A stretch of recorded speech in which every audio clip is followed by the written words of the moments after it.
And when we get through, if we got a little time, we'll answer questions for any of them. But apologize for not getting together with these people ahead of time.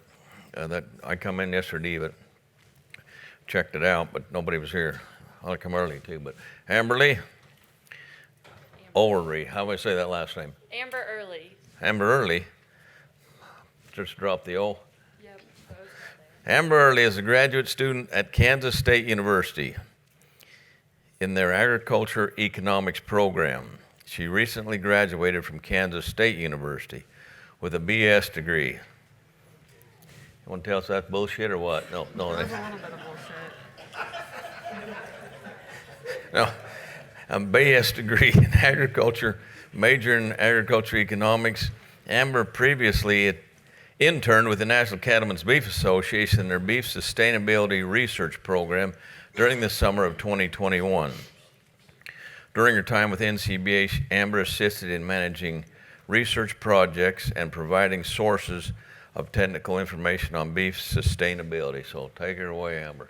Yeah, so like you said, my name is Amber Early. I'm originally from Boonville, Missouri, where I grew up on a small cow-calf and row crop operation there with my family.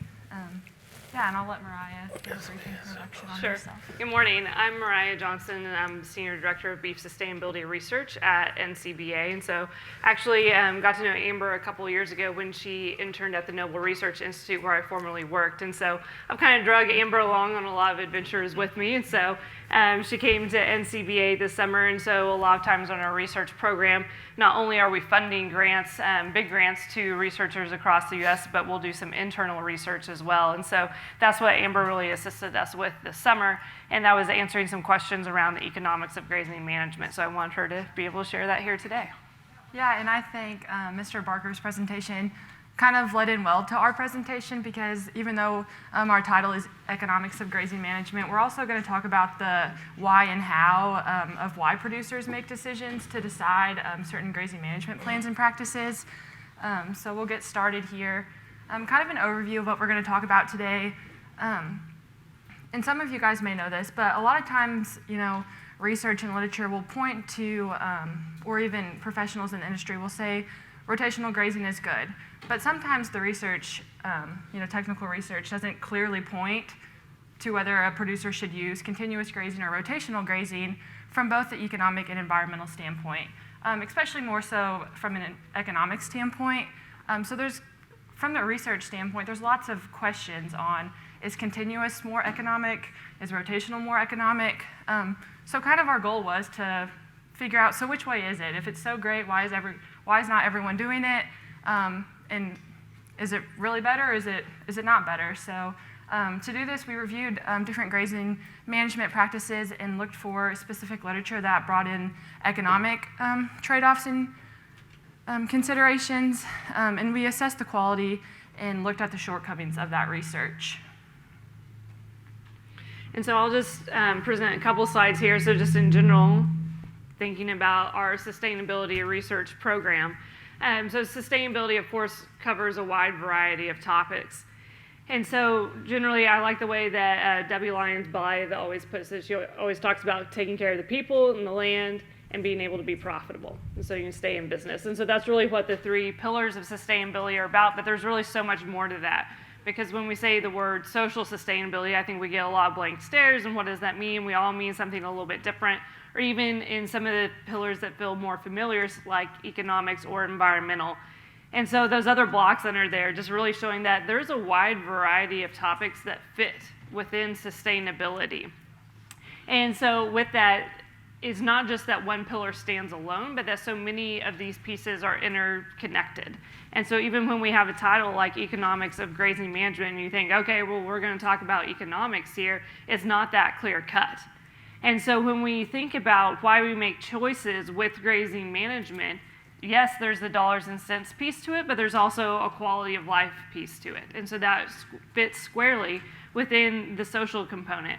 And it relates to our ecosystem services as well, which can fit in both social and the environmental, and all of these things relate together. And so that's really how we wanted to think about this topic, was like Amber said, we see numbers when we go out and look in the literature about the economics of grazing management, but we don't always see that reflected in the choices that producers make.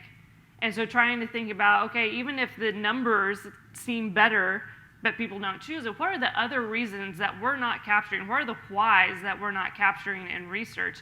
And so trying to better understand this topic. And so that's where Amber spent a lot of her time, was looking into this to see what does the literature say, what are the gaps, what are we missing from a research standpoint, and so that way we can better understand that and fold that into our sustainability program and potential future research. Yeah. So we'll move on, kind of like Mariah hinted to, there's lots of trade-offs that producers make when they're working through their decisions to implement a certain grazing practice. You know, it's not only the economics. While that's a very important aspect, it's not the only decision that's going on. It's not only the economic or environmental benefits. You know, you also have to think about your quality of life, the time that's required. How does that impact your family? How does that impact your day-to-day? And does that achieve the goals of your specific operation? So it really is a continuous balancing act. And, you know, one day doesn't look the same, and your decisions are constantly changing, you know, based on the conditions. So the two main types of grazing management practices that we looked into were continuous grazing and rotational grazing. But we did make sure to realize that rest is a critical component to both of those systems. And I think a lot of times, you know, even producers familiar with continuous and rotational grazing sometimes have this idea that you're either a rotational grazer or you're a continuous grazer, and there's just those two categories. But there's a lot of different grazing practices in the middle. And, you know, sometimes you might be over here, and some days you might be more over here. And it just, like I said, it depends on the time. So we're going to talk about the different variations in the middle of continuous and rotational grazing, and also talk about how rest is a critical component of those two. Kind of a disclaimer, I know you guys know grazing practices a lot better than I do, so I'm just going to highlight some of the advantages and trade-offs of both continuous and rotational, and kind of give you how we looked at it.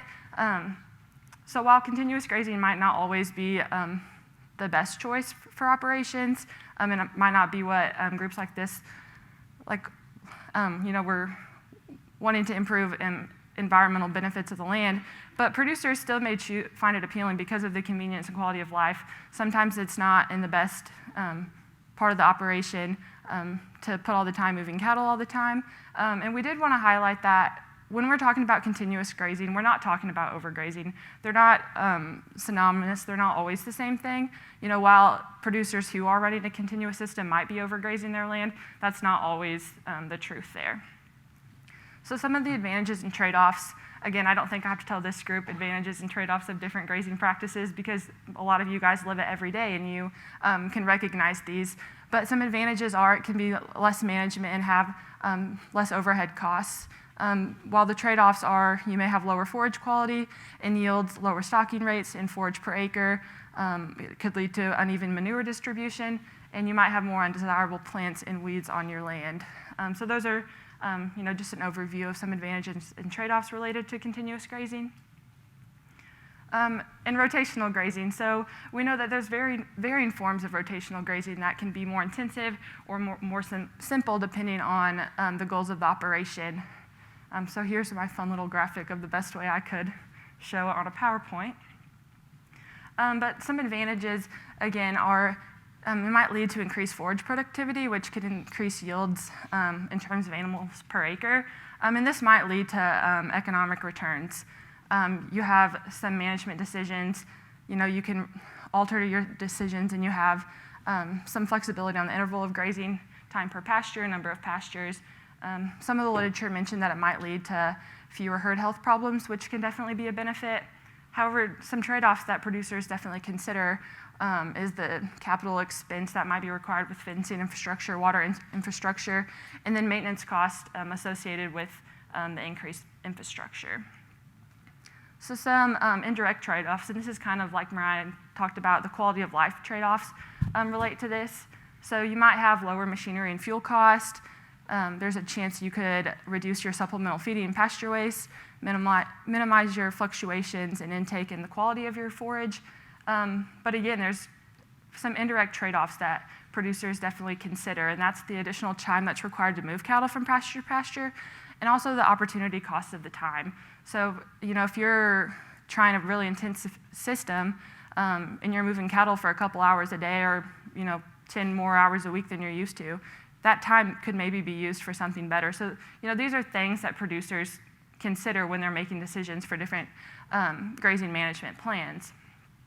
And it leads to the idea that it's not just the economics of the issue when you're choosing to change your management style. So like I said, we're going to talk a little bit about rest, and we know that rest is a critical part to grazing management systems because it's so important for recovery and regrowth of plants and pastures. And also research also highlighted that it can increase your protein content, yield per acre, and better meet nutritional needs of cattle. So no matter what system of grazing that you're using, rest is such an important component to work into those plans. However, there is kind of this mental cost of rest for a producer who maybe hasn't worked on implementing rest in their operation. Sometimes it's hard to watch an asset lay idle, and it's hard to see the return of that asset. So if cows aren't on it, it might be hard to see the income that's coming from that pasture. However, the environmental benefits associated with that rest, may bring a greater return because of the quality that pasture will be after it's had time to adequately recover. So like I talked about in the beginning, we kind of set out to review the grazing research and how economics played a point in this research. So a lot of times the research focused on the environmental benefits or the ecological impacts of different grazing management plans, and a lot of it didn't consider economics at all. Or when it did, it was just a small piece of the study. So we really set out to look at the studies that included economic research or solely focused on the economics. And like I said at the beginning, some of that research said more continuous systems made sense from an economic standpoint. However, some research pointed that rotational grazing systems, because of the increased revenue, made more sense. So we're going to kind of look at those studies and see how some point to different systems. So starting out with this study done by the University of Georgia, they saw an increase in beef gain per acre in rotational systems compared to continuous systems. So I think it's important to note here the regionality differences in grazing management systems. You really have to know how a plan is going to work in your state. Just because it worked somewhere else doesn't mean it's going to work here. I mean, one thing I want to call out here is they don't include a western state, right? Grazing in the west is not the same as grazing in the east, and that could make a difference when you're working to implement a system on your land. So more on that Georgia study, they looked at some production variables specifically in Georgia, and two of the things they saw significant results were in stocking rate with cows per acre and in calf production.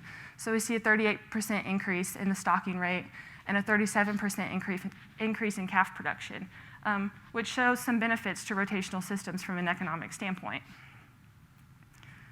So we did a little deeper dive on that example and pulled some Oklahoma City calf price numbers and found that using that 37% increase in calf production and a 5-year average from Oklahoma City feeder steer price, they could increase revenue about $140 per acre.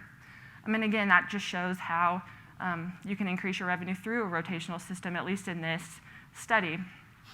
They also found that less hay is going to likely be fed in this type of rotational grazing, which can decrease your cost by about 31% from a hay per head standpoint. So here, the Georgia study found that you could increase revenue from calf production, but you could also have cost savings, which is a win-win for producers, right? So two good points that this Georgia example really brought out. And then we found this study from the University of Minnesota, and while this one wasn't hard economics, it talked about these forage production and pasture condition variables that showed from a simple rotational grazing system compared to a continuous system, forage production and pasture condition increased about 20%. And then with a more intensive grazing system, they found that it can have a 30 to 50% increase in forage production per acre. And those are pretty big numbers to think about when you're making the decision to move to a different grazing system. Those are important to realize. So again, clearly this study pointed to the benefits of rotational grazing from both an economic and environmental standpoint. And here's when it started to get a little bit, I don't want to say confusing, but where this study wasn't the same as the last. So this Utah management intensive grazing study, so a more intensive version of rotational grazing, looked at a cow-calf producer with a 1-year lease. And here's some of the assumptions they had. So a 35-acre sub-irrigated pasture. They had 32 cow-calf pairs. They had exterior fencing, but it needed improvements. They needed to add interior fencing and have some updates to the watering system. So this study was really good from a cost perspective because not only does it look at the costs associated with implementing an intensive grazing system, but it was also on a leased pasture. So when you don't own a pasture and you want to implement a intensive rotational system, that's a lot of cost that you're putting into land or improvements that you're putting into land that's not yours. You might not get this lease next year. In 5 years, you might not be able to operate on the same land, which is, it might be kind of hard to think, well, I'm putting all this money and all this improvements to land that's not even mine. There's not, it's kind of hard to see the long-term value of putting long-term improvements with land that you might not get next year.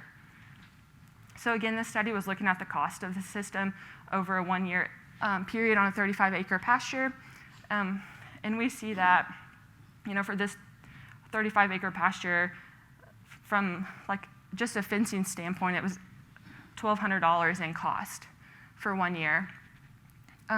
So again, that increased cost, if you're not able to offset that with increased revenue, and not on your land, that can be a big cost. And some things that we appreciated this study because it looked at it from a cost standpoint. It did bring in some good economic analysis.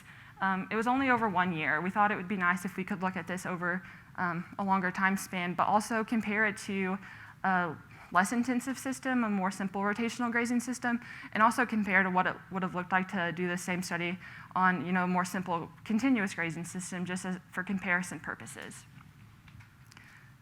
So then we're going to move on to this WIN study, and this study was done with the University of Wyoming and the USDA ARS, and Dr. Wynn compared 5 different scenarios in the western United States. So this, we really like this study because it looked at large systems in the West. Like I said, grazing in the East on smaller land lots, a lot different from grazing large pasture in the West, and there's lots of different things to consider. So the first scenario they looked at was season-long continuous grazing with 1 large pasture, so overall 3,200 acres. The second one was rotational grazing with 1 large pasture cross-fenced into 10 320-acre pastures with permanent barbed wire fencing. The third scenario was rotational grazing with 1 large, again, pasture that was cross-fenced in those 10 pastures, but instead of barbed wire, they had temporary electric fencing. The fourth scenario was season-long continuous grazing, again with the 10 pastures broken down. But however, in this scenario, they're looking at those pastures being non-contiguous. So you'd have to move around, which is pretty big difference from when your pastures line up, right? And then the fifth scenario was rotational grazing, again, over those 10 pastures that were non-contiguous. So like I said, we appreciated this study because it was in the West. It looked at such a large amount of pasture land. It also considered the non-contiguous pasture piece, and those brought in really good comparisons for us to look at from an economic standpoint. So they broke it down in different labor requirements, time to move cattle. And they also talked about how it was important, if you do increase your costs by adding infrastructure for a rotational system, you have to be able to offset that by an increase in revenue from per steer. So we'll look a little bit more deeply into this diagram and look at scenario 4, which again was that season-long continuous grazing over the 10 320-acre pastures. So that means all the cattle were in one group of pasture. They were broken up, I'm sorry. They were broken up over each 10 of those pastures, which led to an increase in time. You have to go check all of those pastures every day. And because of that, the gross revenue required per steer was one of the highest of the scenario, of the scenarios. And then when you compare that to scenario 5, that was the rotational grazing, so all those cattle were in one pasture and they were moved around, we see that the time to check those cattle per week was significantly decreased. However, they did have to spend more time moving those cattle from pasture to pasture, which is not captured in that weekly checking time. But again, we see that because of the additional time and additional infrastructure, the rotational system still required a little bit more money per cow, looking at it from that standpoint. And again, those are the non-contiguous pastures, which really made this study unlike others. So then we're going to look at the next scenarios that were the 3 rotational systems. And while they all had about even weekly checking times, we see that the non-contiguous pastures by far have the highest cost related to it because you have to move cattle, which might be a reason why producers who don't have land in one area may be more hindered to implement those type of intensive grazing practices. That's a huge cost for them, not only from pure economics, but a time and quality of life standpoint. But if we're looking at this study just from an economic standpoint, scenarios 2, 3, and 5 were the rotational systems, and 1 and 4 were the continuous systems. And we see that even if they're by small amounts, they're still requiring more income per cow. So when we're looking at just an economic standpoint from this study, it's pointing to continuous systems. And like I said, that's kind of confusing. We see some studies where it says rotational, some studies say continuous. And I think it's just important to realize that there's lots of different things you have to consider when you're looking at studies that impact a producer's decisions. So some considerations that we thought were important to recognize. The environmental benefits and pros are often touted of rotational grazing practices. However, research often fails to capture those because of the small scope and size of the studies. So we know that producers are implementing rotational grazing practices, but it's really hard for research to capture that because producers, change as conditions change, and a lot of things impact, their decision to implement a certain practice. And a lot of times the research studies are not generalizable to existing operations. And because of that, it's hard to, point to one study and say, this is it, right? And we know that producers have long implemented different rotational grazing practices, showing that there are benefits associated with rotational grazing that research has failed to address and capture. So this kind of goes back to what Mr. Barker said. Kind of my brain lit up when he said that the first thing you should do is know your land. And in order for producers to be successful, they're constantly changing and modifying their plans as their conditions change. And they're not always thinking in a purely scientific or purely economic standpoint. They're able to understand their land and apply different management decisions as things change. And while knowing the scientific value of certain grazing management plans and practices, successful producers really do achieve the best results through their local experience of their land. So it's really hard for grazing studies to say, like I said, a particular way because, what he does and what you do is very different, right? So we know that rotational grazing as a dominant practice indicates that there are benefits that aren't always captured, and that success is not only tied to the livestock production variables that are captured in research. So like I said, that's some of the reasons that research struggles to pick up on every benefit of grazing management. So in conclusion, sometimes we see that research shows similar environmental and economic impacts of continuous and rotational grazing. However, as producers, we recognize that not all those benefits are captured in the research. And research shows conflicting economic outcomes from different grazing management plans. And at the end of the day, the environmental benefits of grazing management are also often discussed and promoted in different extension publications, workshops. However, economic benefits are one of the key considerations that are sometimes left out of studies in discussions. And, growing up as a farmer's daughter, my dad's aware of that. Although it's not the only consideration, it's very important to add that as a consideration into research studies discussions. So, like we talked about, we looked at some gaps in the research and where we thought it'd be a good place to implement more research. So, while there is some good research on the environmental of different grazing management, there's a lack of literature that has data tying the economic, environmental, and social aspects of rotational grazing.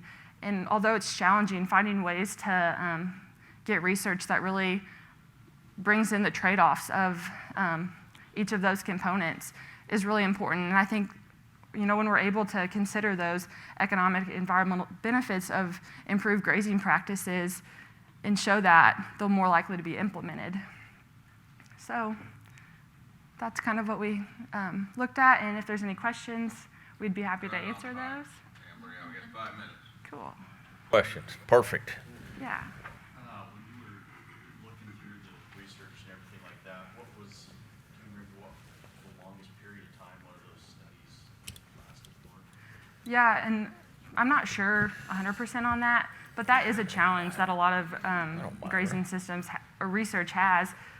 Funding studies that are long-term is expensive and challenging, and a lot of times, there's labor that's involved with that too, so that's why a lot of the studies kind of fail to show that.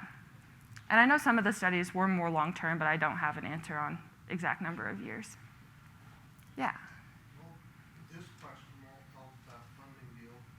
I'm looking. Maybe I'll stand. Turn to so everybody can hear the question. All right, this question won't help that funding deal. I'm looking at this and I'm like, one aspect we're not looking at when we're comparing this is the soil health and the plant diversity. If you've got really good soil health and plant diversity, in my experience, you'll get more bang for your buck Yeah. out of implementing more intensive management. If you start with something that doesn't have that, it's going to take a while to build it. And so I'm not sure how you would compare that in the study, but I think it's an important component. Yeah, and absolutely, and that's why, again, it's kind of challenging to apply research to specific operations because there's not always the same starting off point. Yeah, so I agree with that. Yeah. I know you said that overgrazing and continuous grazing are not by definition the same thing, but how many situations have you ever come across in which they were not both occurring in the same pasture? I think that's hard to quantify, and we actually had a hard time looking up, stats on producers who are considered continuous and producers who are considered rotational. That is something that we looked at. If we could find some numbers on how many people in the U.S. implement some sort of managed grazing practice. So, that's a good question for people to think about. Yeah. I have a quick comment. You talk about the Yeah. economics of it, and everybody having a different starting point. Mm-hmm. I've got a pasture home that generates 3 times the head days per acre of any of my neighbors. Mm-hmm. And it is without a doubt the ugliest pasture in my home county. There is not, and I'm not proud of what it is, what it looks like, but there is not a stem of native grass or planted annuals on that 40-acre tract. Mm-hmm. But in May and June, we have cattle almost touching grazing it, Yeah. because that's when all the weeds grow. Those cattle consume almost no commercial mineral during that 60-day time period. But all those weeds, what happens the other 305 days of the year is we've got a row of feed boats parked there. And we'll feed 250 or 300 yearlings there. Mm-hmm. But that tract will support a lot of yearlings depending on the rainfall every year. But it's consistently generates well over 100 head days a year. Wow.